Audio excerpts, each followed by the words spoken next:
మీ అందరికి కూడా ప్రభువైన యేసుక్రీస్తు పరిశుద్ధ నామములో నా హృదయపూర్వక వందనములు. ఈరోజు అంశము మానవులు దేవుడిని చూడగలుగుతారా అనే విషయం మనం నేర్చుకున్నాం. ఈరోజు చాలా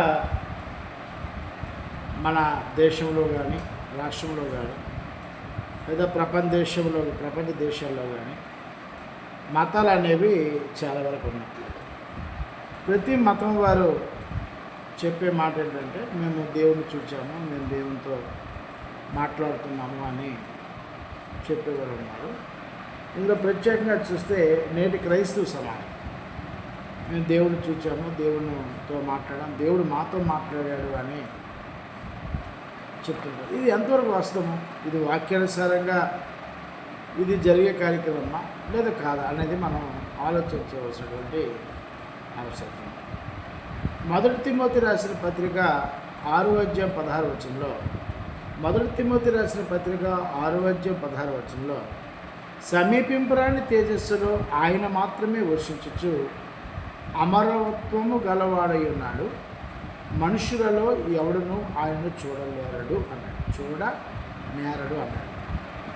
తిమోతి గారు పత్రిక రాస్తూ స్థానిక సంఘానికి ఏమన్నాడంటే, సమీపింపరాని తేజస్సులో ఆయన మాత్రమే ఆయన అంటే దేవుడు మాత్రమే వర్షించవచ్చు. సమీపింపరాని అంటే మానవులు చేరుకోలేని ప్రదేశం.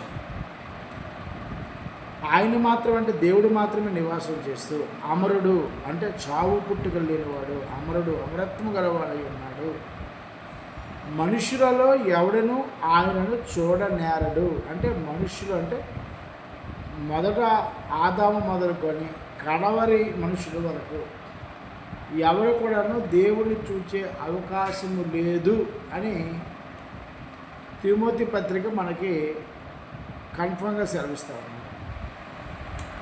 ఇదే మాట యోహాను భక్తులు కూడా ఏం చెప్తున్నా మనం ఆలోచన చేస్తే, మొదటి యోహాను రాసిన పత్రిక 4:12 ఏ మానవులను దేవుడిని ఎప్పుడూ చూచి ఉండలేదు అన్నాడు. అంటే ఏ మానవుడు అంటే భూమి మీద మొదటి మానవుడి నుండి చివరి మానవుడి వరకు దేవుడిని చూసే అవకాశమే లేదు. మరి దేవుడిని చూచాము, దేవుడు నాతో మాట్లాడాడు లేదా నేను దేవునితో మాట్లాడనేది ఎంతవరకు కరెక్ట్ అని ఆలోచించారు. ఇది వాస్తవం అంటే బైబిల్ దాన్ని సపోర్ట్ చేయట్లేదు, పరిశుద్ధ గ్రంథము దాన్ని సపోర్ట్ చేయట్లేదు సరే కదా, ఆ మాటని త్రోసిపుచ్చుతుంది. ఏ రకంగా అంటే దేవుడు చూడడానికి అవకాశం లేదు. ఎందుకు అవకాశం లేదంటే దేవుడు సమీపంగా లేడు, ఆయన అమరుడై ఉన్నాడు, అదృష్టుడై ఉన్నాడు, మానవుడు ఎవరు చూసే అవకాశం లేదు అని చెప్తున్నాడు. యోహాను భక్తుడు కూడా ఏ మానవుడు ఎప్పుడూ చూడండి. ఏ కాలం అంటే బైబిల్లో 3 కాలాలు ఉన్నాయి. ఒకటి పితరుల కాలము, ధర్మశాస్త్ర కాలం, నేటి క్రైస్తవ యుగంలో. ఈ 3 యుగాల్లో కూడా దేవుడు అనేవాడిని మానవుడు చూడలేదని చెప్తున్నాడు.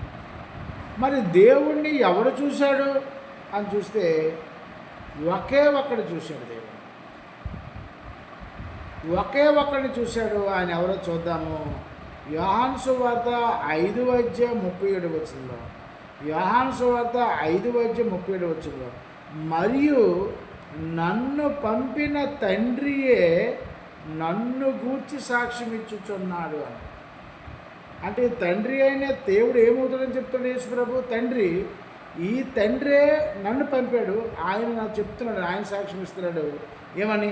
మీరు ఏ కాలమందైనను ఆయన స్వరము వినలేదు, ఆయన స్వరూపమును చూడలేదు అన్నాడు. అంటే యేసు ప్రభు ద్వారా దేవుడు ఏం చెప్తున్నాడనంటే, మీరు ఏ కాలమందైనాను దేవుడు బైబిల్లో 3 కాలాలుగా విభజించాడు. ఒకటి పితరుల కాలము, 2 ధర్మశాస్త్ర కాలము, నేడు క్రైస్తవ యుగ కాలం.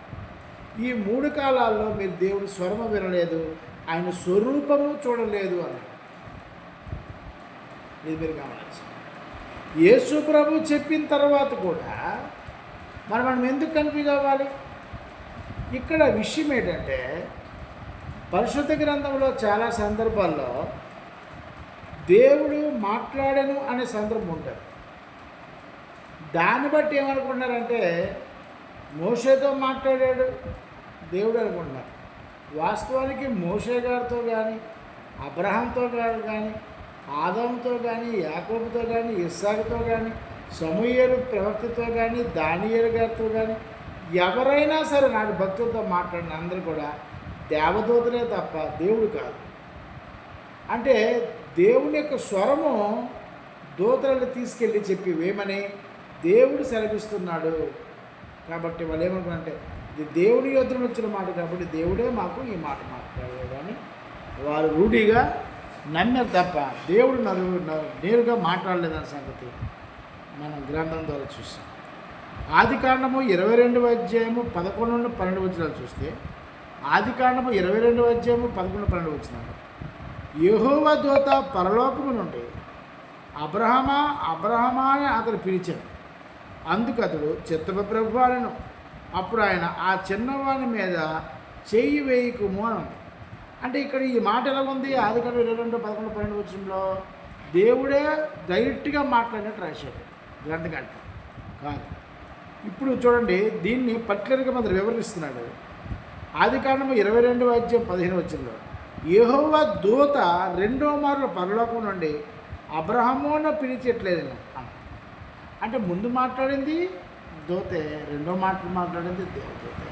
దేవుడు మాట్లాడలేదు అని దేవుడే స్వయంగా తన కుమారుడైన యేసుక్రీస్తు చెప్పాడు. ఎందుకంటే మీరు కన్ఫ్యూజ్ అవ్వకూడదు, కంగారు పడద్దు. దేవుని స్వరము విన్న మానవుడు ఎవడు లేడు, యేసు ప్రభు తప్ప. అయితే ఇక్కడ గమనించాల్సింది ఏంటంటే దేవుడు నరులతో నేరుగా మాట్లాడే అవకాశం లేదు. దేవుడు నరులకు డైరెక్ట్గా కనబడే అవకాశం లేదని గ్రంథకర్త మనకు సెలవిస్తూ ఉన్నారు. ఈ విషయాన్ని యేసుప్రభు వారు వచ్చి భూమి మీదకి వచ్చి మనకు బయలుపరుస్తూ ఉన్నారు. అలాగే అపోస్తల కార్యంలో 7వ అధ్యాయం 30 వచనంలో, అపోస్తల కార్యంలో 7వ అధ్యాయం 30 వచనంలో 40 ఏండ్ల పిమ్మట సినాయి పర్వతారణ్యమందు ఒక పొదలోని అగ్నిజ్వాలలో ఒక దూత అతనికి అగ్గిపడినాను. మనకి ఎలా కనబడుతుంది? అక్కడ అగ్నిజ్వాలలో దేవుడు మాట్లాడాడు. అది ఏంటి, ఎలా కన్ఫ్యూజ్ అవుతున్నామని అంటే ఏం లేదండి. ఇప్పుడు నేను మాట్లాడే మాటలు దేవునివి, స్వరం మాత్రం నాది. అంటే దేహము నాది, స్వరము నాది, లోపల ఉన్న ఆత్మ నాది. కానీ మాటలు ఎవరు అంటే దేవుడివి. ఈ మాటలు ప్రకటిస్తున్నప్పుడు మీరు ఏం వింటున్నారు? ఇతరుల ద్వారా దేవుని మాటలు ప్రకటింపబడుతున్నాయి. ఇది దేవుని మాటే అని మీరు నమ్మాలి. నమ్మాలంటే ఖచ్చితంగా విశ్వసించాలి. అదే కరెక్ట్, అదే వాస్తవం.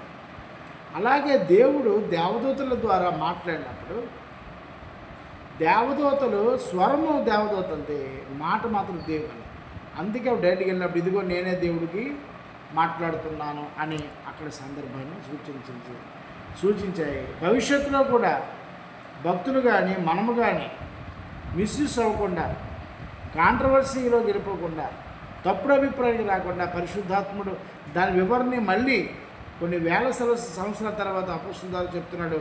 40 ఏండ్ల పిమ్మట సినాయి పర్వతం అంతా ఒక పొదలో అగ్నిజ్వాలలో ఒక దేవదూత అతనికి కనబడినో, దేవదూత మాట్లాడేది తప్ప దేవుడు కాదు అని వివరణిస్తున్నాడు. ఎందుకంటే దేవుడి గురించి పరిపూర్ణంగా చెప్పడానికి వచ్చాడు క్రీస్తు. కాబట్టి క్రీస్తు తండ్రి గురించి ఏమీ దాచకుండా అన్ని విషయాలు మనకు చెప్పుకున్నాడు. దైవ ఆజ్ఞలని మనకు బోధించాడు, దైవోపదేశాలన్నీ బోధించాడు, దైవ చట్టాన్ని అంతా బోధించాడు.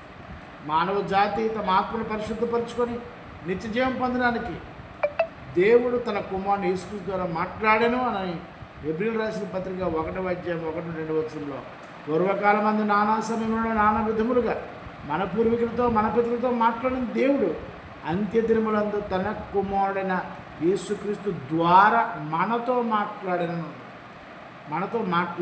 అంటే యేసుక్రీస్తు ద్వారా తండ్రి దేవుడు మాట్లాడు తప్ప నేరుగా ఎవరితో మాట్లాడే అవకాశమే లేదు. దేవుడు ఒకే ఒక్కరితో మాట్లాడతాడు, అది కూడా యేసు ప్రభుతో. పరిశుద్ధాత్మతో మాట్లాడతాడు దేవుడు తప్ప యేసు ప్రభుతో మాట్లాడతాడు తప్ప మనుషులతో మాట్లాడే అవకాశమే లేదు. అపోస్తల కార్యములు 7వ అధ్యాయం 38 వచనంలో సినాయి పర్వతం మీద తనతో మాట్లాడిన దేవదూతతోనూ మన పితరులతో అరణ్యమనే సంగమందు ఉండి మనకిచ్చుటకు జీవవాక్యములు తీసుకున్న వాడితడే అంటే మోషే గురించి చెప్పాడు. కాబట్టి దేవుడితో చూశాను అనేవారితో మీరు నమ్మకమాకండి. నేను దేవునితో మాట్లాడనేవాడిని నమ్మకండి. దేవుడు నాతో మాట్లాడేవాడిని నమ్మకండి. వాళ్ళంతా కూడా క్రీస్తు విరోధులు, రెండవది వారితో మాట్లాడుతుంది అపవాది తప్ప దేవుడు కాదు, యేసుక్రీస్తు ప్రభువు కూడా కాదు అనే సంగతి మీరు గమనించాలి. కాబట్టి ఆదికాండము 32:30 వచ్చింది. ఆదికాండం 32:30 వచ్చింది. యాకోబు నేను ముఖాముఖిగా దేవుడు చూచుతుని అంటున్నాడు, పొరపడిపడ్డాడు ఇక్కడ. కానీ అదే హోషేయ ప్రవక్త 12:3-4 వచ్చిన ఏమన్నాడంటే అతడు దూతతో పోరాడి జయముంది నేను అని. కాబట్టి యాకోబు కూడా పొరపడాడు. దేవుడు మనుషులతో పెరుగులాడడానికి మానవుడు బతికి అంత జీవితం అంత.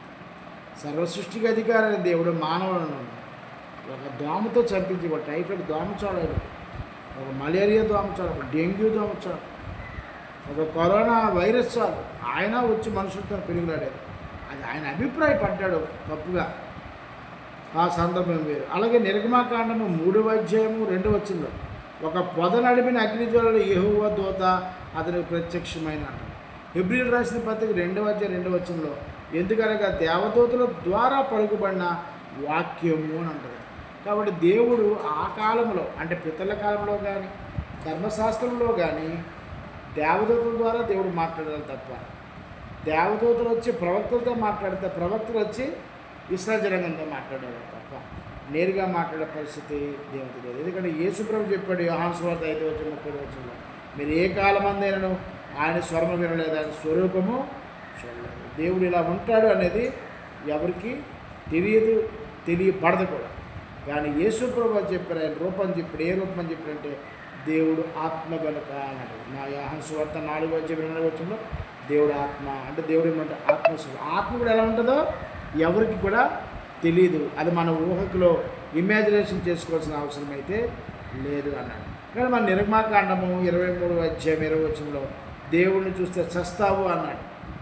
నన్ను చూస్తే మోషే అడిగాడు, నేను చూస్తానయ్యా నాకు అవకాశం ఇవ్వాలంటే నేను నా మహిమను చూపిస్తానన్నాడు తప్ప నా వెనుక మహిమను చూడాలి తప్ప నన్ను చూస్తే నువ్వు చనిపోతావు అన్నాడు. అయితే దేవుణ్ణి చూస్తే నరునికి లాభమా నష్టం అంటే నష్టమే. ఏంటో నష్టం?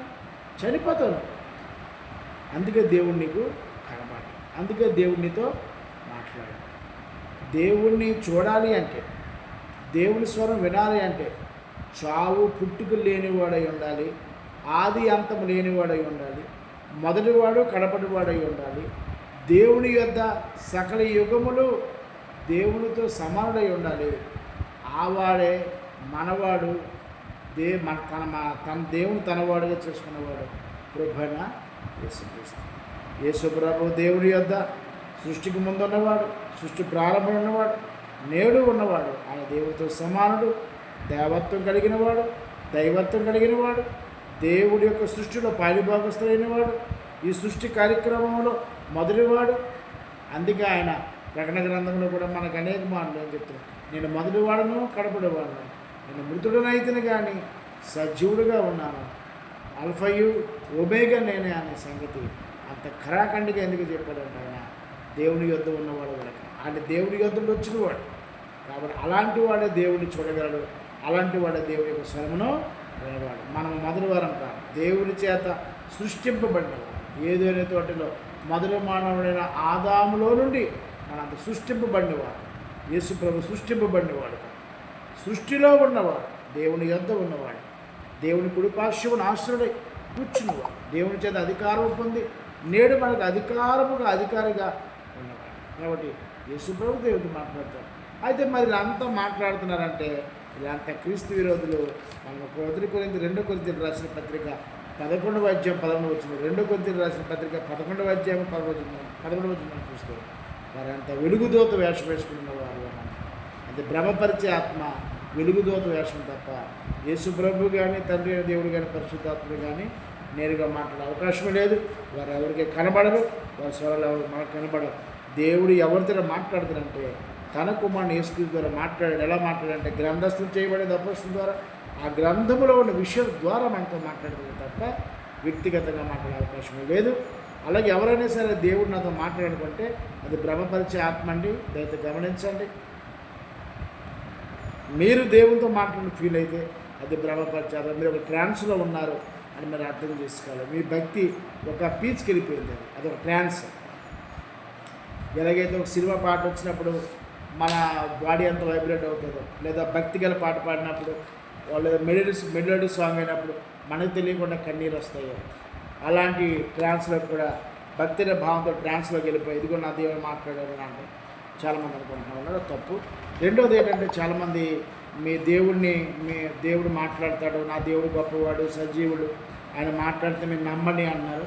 వాస్తవానికి వాళ్ళు దేవుని సంబంధులు కాదు, అపవాద సంబంధులు, క్రీస్తు విరోధులు కనుక వాళ్ళు అపవాది ఎవరైతే ఏజెంట్ ఉన్నాడో, ఏజెంట్ని అపవాది నియమించుకున్నాడో ఆ ఏజెంట్ మీకు వచ్చి ఏం చెప్తాడంటే ఇదిగో మీరు యేసుప్రభు మీతో మాట్లాడతాడని, యేసుప్రభు మీరు చూస్తే నమ్మండి అని మీకు వెలుగు కనపడదని అంటారు. కానీ 2 కొరింథీయులకు రాసిన పత్రిక మనం అక్కడ 11వ అధ్యాయం మనం గమనిస్తే చాలా క్లియర్గా ఉంటుంది. వెలుగుదూతల వేషం వేసుకొని వాడు సంఘంలో కూర్చుంటాడు అనే సంగతి గ్రంథంగా సెలవిస్తాడు.